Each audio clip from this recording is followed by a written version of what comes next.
Right now, trillions of dollars in stock market wealth are being created at a genuinely record pace.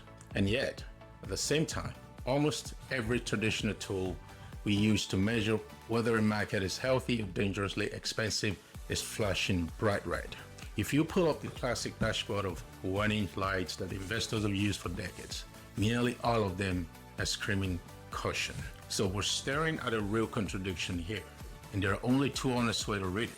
Either we're living through a speculative mania, the kind that historically ends in a painful crash, or something structurally has genuinely changed about how the economy actually works. And the old rules simply don't measure reality the way they used to. Bubble or a new paradigm.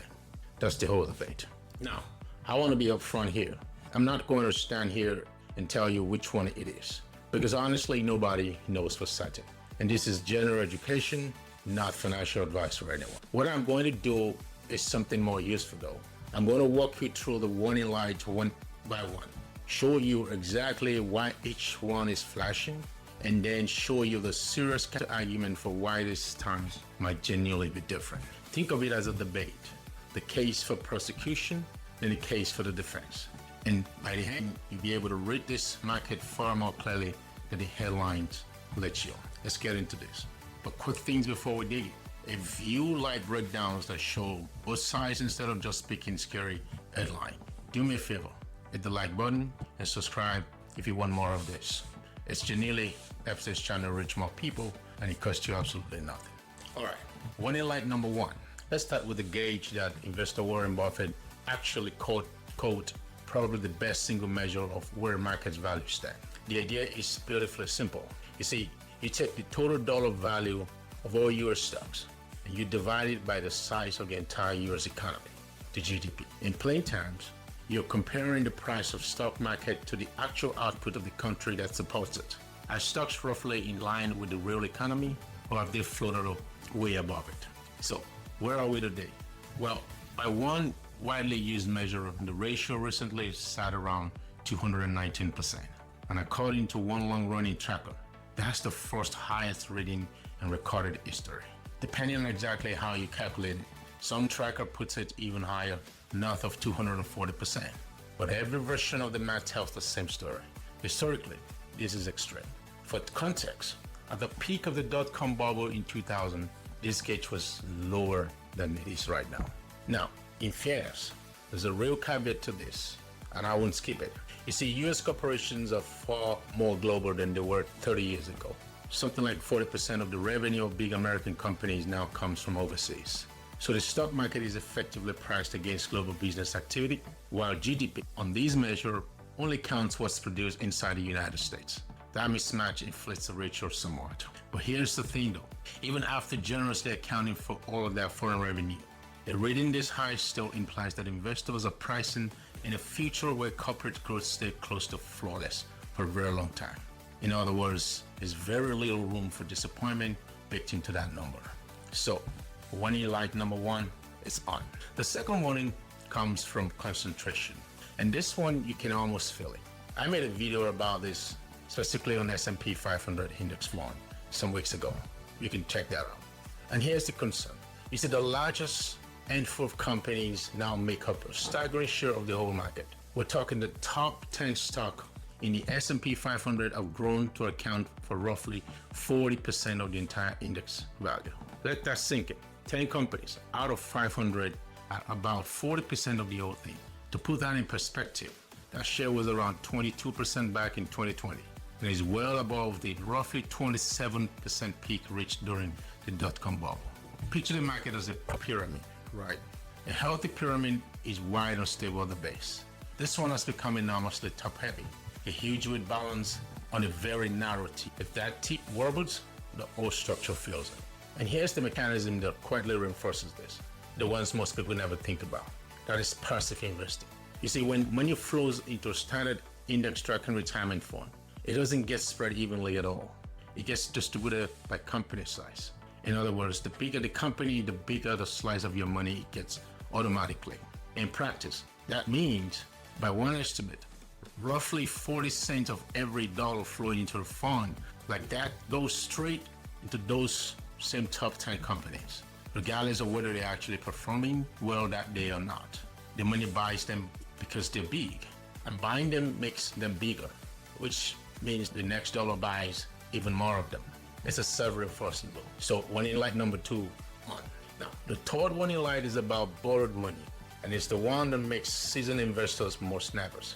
It's called margin debt. This is when investors borrow money using the stocks they already own as collateral in order to buy even more stock. It's leverage, it's rocket fuel on the way up, and as we will see, an accelerant on the way down. And the margin debt recently hit a record of roughly, wait for it, $1.5 trillion, according to FINRA, the industry regulator that tracks it, an all-time high. Now, here's the historically uncomfortable part. Similar sharp spike in borrowing have shown up right before some of the market's biggest peaks, including 2021, just before the downturn that followed. The reason it's dangerous is mechanical. You see, when prices fall, investors who borrowed can be forced to sell to cover their loans, which pushes prices down further, which forces more selling. Leverage turns a normal dip into a potential avalanche. But this is where we start getting fair to the other side. It's a genuine counterpoint. You see, total US household wealth has grown enormously, on the order of 50 trillion since 2020, reaching around $1.6 trillion, by the Federal Reserve's figure. In that context, a rise in borrowing might look less like a reckless speculation and more like a simple reflection of a much wealthier investor class that can comfortably carry more debt. So it's not automatically a red alert. Still, high wealth doesn't erase the risk. A top-heavy market sitting on top of a record leverage is, by its nature, a system that's highly sensitive to any sudden shock. Therefore, warning light 3 flashing with an asterisk. So, here's the obvious question. If all these warning lights have been flashing, why hasn't the market simply collapsed under the weight of them? And this is where we have to put down the prosecution case, because the defense, because it's genuinely strong. To understand it, you have to stop staring at stock prices and look at the actual business underneath it. Here's the crux. In recent years, the small group of tech giants, often called the Magnificent Seven, grew their earnings by roughly a third, while the other 400 companies in the index grew theirs only by single digits. Sit with that gap for a second. One tiny group is a profit machine running at a completely different speed from everyone else. So when investors pay a premium for those companies, they're not paying for fantasy. They're betting that this extraordinary profit engine keeps running. And this is the single most important difference between now and the dot-com bubble of 1999. You see, back then, the market was propped up by companies with beautiful stories and no profit. Pure speculation on things that might someday make money. Today, market leaders are the opposite. They're cash-rich businesses that own the digital infrastructure used by almost every person on earth.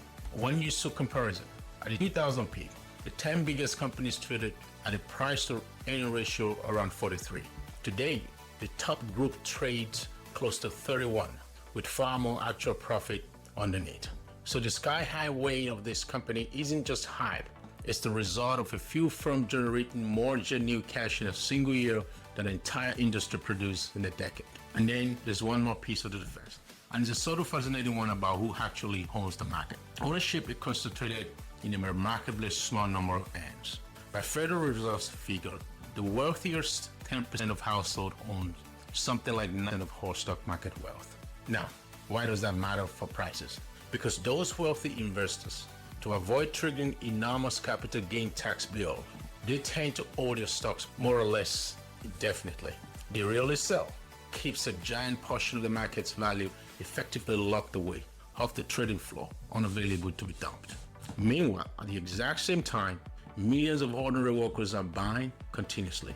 Every single month, retirement plans inject billions of dollars into the market through automatic contribution that happens no matter what the daily headline says. The scary news doesn't stop the payroll deductions. So follow the logic. The wealthiest owners are strongly disincentivized to sell, while automated retirement money is programmed to keep buying relentlessly forever. When the market is structurally short and people who are actually forced to sell, prices tend to stay elevated. That's a real structural reason this market floated where the whole rules said it should. So, what does that leave us? Notice we've now built both sides of the argument, and neither one simply wins. That's the honest picture. The market is currently living in the tension between two record-breaking realities at the same time. Historic, extreme overvaluation on one hand, and the strongest corporate cash flow ever recorded on the other. It is simultaneously the most expensive it's almost ever been, and the most profitable. Both things are true. That's not a contradiction to resolve with a hot take. It's the actual state of play. Which means this interesting question isn't really bubble yes or no. The interesting question is which of those two forces gives way first? Do the record earnings eventually grow into and justify the record prices, or do the prices eventually fall back toward what the rest of the economy can support? That's the real thing to watch. So let me give you the actual dashboard for watching it. If you want to track this like an analyst rather than reader, react like a headline reader, there are 4 gauges worth watching. And again, this is about understanding, not a signal to go do anything. So first, the discussion of returns. That just means is the whole market rising together or only the giants? You see, in early to mid-2020, there were real signs of a shift. The handful of tech giants wobbled, at one point shedding a large chunk of value in just weeks, while part of the broader force started to step up. A market that broadens out is generally healthier than one carried by a tiny few. Second, indirectly related, earnings convergence. Remember that huge gap? A third versus low single digit? For today's price to make sense over time, the broader market profit growth needs to start catching up to the giants. Which whether that gap narrows. If the many start growing like the few, the whole structure gets more solid. Now third, keep watching the margin depth. Okay, here's the subtle tell. If you see a sudden drop in borrowing, it can suggest the largest, most sophisticated investors are quietly losing their appetite for risk. Sometimes before the broader market catches on. It's watching not just when it's high, but when it turns. And fourth gauge, corporate profit margin. This whole structure rests on those dominant companies staying extraordinarily profitable. If their margins start to compress, if it gets more expensive for them to make each dollar, then the mathematical foundation holding up this valuation begins to crack. That's the gauge that matters the most. Now, what does all this mean for you practically? Well, mostly it means understanding which you actually own. If you own a standard index fund, you now know that you're far more concentrated in a handful of giant companies than the word diversified might suggest. And you know which gauges tell you whether that bet is getting safer or riskier. That is not a reason to panic at all. It's not a nudge to do anything specific at this time. It's just the difference between owning something blindly and owning it with your eyes open. Now, let's bring it home. The stock market right now genuinely exists in the strange space between record overvaluation and record earnings. It is not a simple story, and anyone who tells you they know exactly how it's end is selling yourself certainty that doesn't exist. The warning lights are real. The counter arguments are also real. Both can be true at the same time. But here's the important part. You don't have to guess. By watching those specific gauges, the breadth of the market, whether earnings converge, the direction of leverage, and the health of corporate margins, you can navigate a financial reality that has in many ways outgrown its own traditional definition. You can hold attention without needing to force a forced answer. And in a market this unusual, the calm, two-sided clarity is worth more than any confident prediction. I'll see you on the next one.